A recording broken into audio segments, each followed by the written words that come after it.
প্রিয় ছাত্রছাত্রীরা, আজকে আমি তোমাদেরকে এই ভিডিওর মাধ্যমে ক্লাস 9-এর ভূগোলের যে সমস্ত প্রশ্নগুলো দেওয়া হয়েছে 2025 সালের রায়মার্টিন প্রশ্নবিচিত্রাতে পেজ নম্বর 457-তে স্কুল নম্বর 5 এই 5 নম্বর স্কুলের যে সমস্ত প্রশ্নগুলো আছে ভূগোলের সমস্ত প্রশ্নের উত্তর আমরা আলোচনা করবো প্রথম পর্যায়ে মূল্যায়নের।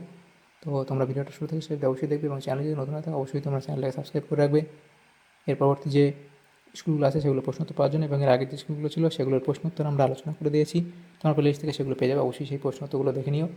আর এই প্রশ্নোত্তর পিডিএফ তোমরা পরবর্তীতে আমাদের টেলিগ্রাম চ্যানেল থেকে পেয়ে যাবে, সেটা ডেসক্রিপশনে লিঙ্ক দেওয়া আছে টেলিগ্রাম চ্যানেলে, সেখান থেকে তোমরা চাইলে টেলিগ্রাম চ্যানেলে যুক্ত হয়ে যেতে পারবে।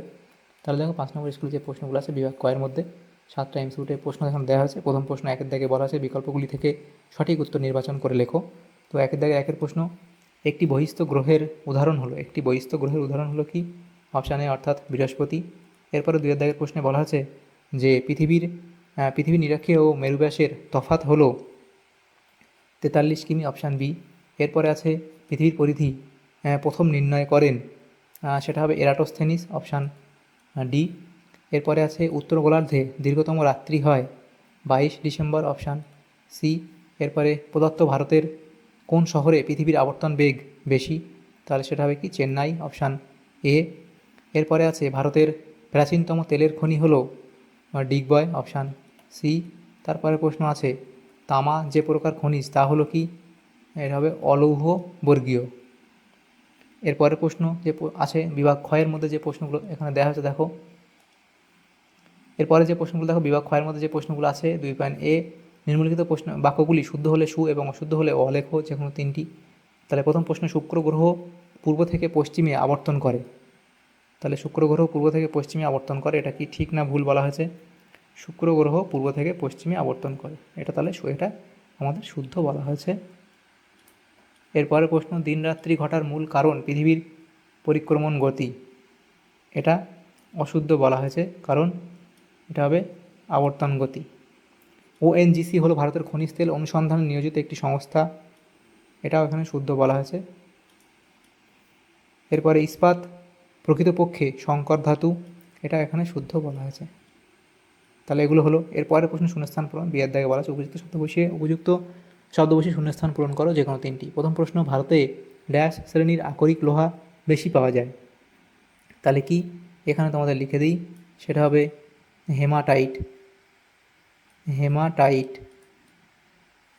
হেমাটাইট।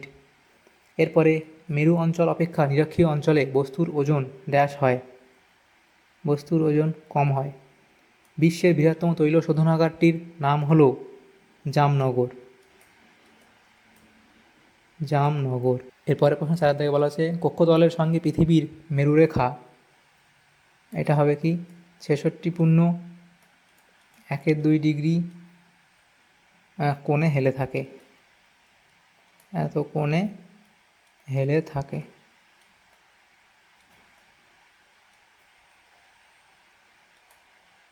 নেক্সট প্রশ্ন, সিয়ের দাগে বলা আছে বাম স্তম্ভের সঙ্গে ডান স্তম্ভ মেলাও। তো এদিকে বাম দিক এবং ডান দিক দেওয়া আছে, বাম দিকের সঙ্গে ডান দিক। প্রথম প্রশ্ন, রাক্ষুসে গ্রহ, সেটা এখানে রাক্ষুসে গ্রহ, সেটা তোমাদের মিলবে কোনটার সাথে? এটা হবে সি এর সাথে, বৃহস্পতি। এরপরে আছে তরল সোনা, আচ্ছা রাক্ষুসে গ্রহ এটা তোমাদের হবে বৃহস্পতি হবে। তারপরে আছে তরল সোনা, সেটা তোমাদের মিলবে কোনটার সাথে মিলবে তরল সোনা? সেটা হচ্ছে এখানে এ পেট্রোলিয়ামের সাথে মিলবে। তারপর মেরুপ্রভা, সেটা হবে আয়নোস্ফিয়ার। তারপরে বিরল সম্পদ, সেটা হবে কি? ইউরেনিয়াম। এভাবে বাম দিক ডান দিক মিলিয়ে নেবে। তারপরে বিভাগ গয়ের মধ্যে যে প্রশ্নগুলো আছে দেখো, সেগুলো 3টে প্রশ্ন আছে 2 নম্বর করে, আচ্ছা 4টে প্রশ্ন আছে, 3টে উত্তর করতে হবে 2 নম্বর করে, 6 নম্বর আছে। তারপর বিভাগ ঘ এবং ম আছে, সেগুলো আলোচনা করবো নেক্সট পেজে। দেখো প্রথম যে প্রশ্ন এখানে ছিল, প্রথম প্রশ্ন 3-এর দাগের, প্রতি 4 বছর অন্তর ফেব্রুয়ারি মাসে 29 দিনের হয়, কেন ব্যাখ্যা করো? তাহলে অধিবর্ষ লিপিয়ার কেন হয়, গণনার কারণ, নির্ণয়ের পদ্ধতি, উদাহরণ ইত্যাদিগুলো লিখে দেবে। এরপরে জ্বালানি খনিজের 2টি উদাহরণ দাও। তাহলে জ্বালানি খনিজ কাকে বলে না লিখলে চলে, জ্বালানি খনিজের 2টো উদাহরণ লিখবে, কয়লা, খনিজ তেল, এগুলো লিখলে হবে। 2টি বামন গ্রহের নাম লিখবে, এখানে 5টি আছে, যে কোনো 2টো লিখলে হয়ে যাবে। তারপরে প্রশ্ন 4-এর দাগে জলবিষুব কী, জলবিষুব সংজ্ঞা লিখবে, জলবিষুবের কয়েকটা বিশেষত্ব এখানে লিখে দেবে। তারপর বিভাগ ঘয়ের যে প্রশ্নগুলো আছে সেগুলো আলোচনা করবো, 3 নম্বর করে দেওয়া প্রত্যেকটা প্রশ্ন। 4-এর দাগের 1 প্রশ্ন, 4-এর দাগের 1-এর আবর্তন গতি আমরা অনুভব করতে পারি না কেন? আমরা পৃথিবীর আবর্তন গতি অনুভব করি না, তার প্রধান কারণগুলি হলো তো এই যে কারণগুলো এখানে দেওয়া হয়েছে, এই 5টা কারণ তোমরা লিখে দেবে। এরপরে আছে 2, কুলীন গ্রহ ও বামন গ্রহের মধ্যে পার্থক্য। তাহলে কুলীন গ্রহ এবং এদিকে বামন গ্রহের মধ্যে এই সমস্তগুলোর ভিত্তিতে পার্থক্য দেওয়া আছে, লিখে দেবে এই অবধি এখানে। তারপরের প্রশ্ন দেখো, 3 দাগের প্রশ্ন, প্রচলিত শক্তি ও অপ্রচলিত শক্তির মধ্যে 3টি পার্থক্য লেখো। দেখো এখানে এতগুলো পার্থক্য দেওয়া আছে, যে কোনো 3টে লিখলেই হবে, যে প্রচলিত শক্তি এবং তারপর যেটা আছে এখানে অপ্রচলিত শক্তি। এরপরের প্রশ্ন দেখা যাচ্ছে 4 দাগের, বর্তমানে অপ্রচলিত শক্তির ব্যবহার বাড়ছে কেন? বর্তমানে অচিরাচরিত বা অপ্রচলিত শক্তি সম্পদের ব্যবহার বেশি লাভজনক, কারণ এই অফুরন্ত উৎস, স্বল্প ব্যয়, সর্বত্র প্রাপ্ত, ঝুঁকিহীন, পরিবেশ মিত্রতা একমাত্র বিকল্প। অথবা প্রশ্ন ছিল খনিজ তেলের ব্যবহার লেখো। তাহলে খনিজ তেলের ব্যবহার পরিবহন ক্ষেত্রে, কৃষিক্ষেত্রে, শিল্পক্ষেত্রে, বিদ্যুৎ উৎপাদনে, এই সব পয়েন্টগুলো এখানে লিখবে। তারপর লিখবে সামরিক ক্ষেত্রে, গৃহস্থালিতে, পিচ্ছিলকারক পদার্থ তৈরিতে অন্যান্য ব্যবহার। এতগুলো পয়েন্ট দেওয়া আছে। তো যেহেতু এটা কত নম্বর দেওয়া হয়েছে এই প্রশ্নমানগুলো 3 নম্বর করে দেওয়া হচ্ছে, তোমরা 4-5টা পয়েন্ট লিখবে এখানে। তারপরে প্রশ্ন উঁয়ার দাগে যে বিভাগ উঁয়া, সেখানে প্রশ্নগুলো আছে 5 নম্বর করে দেওয়া হয়েছে। প্রথম প্রশ্ন, পৃথিবীতে দিন রাত্রি দৈর্ঘ্যের হ্রাসবৃদ্ধি চিত্রসহ ব্যাখ্যা করে বই থেকে এঁকে নেবে, এবং এগুলোর দেখো পয়েন্টগুলো করে দেওয়া হয়েছে, তোমরা লিখে দেবে। এরপরের যে প্রশ্ন আছে 2 দাগের প্রশ্ন, জলবিদ্যুৎ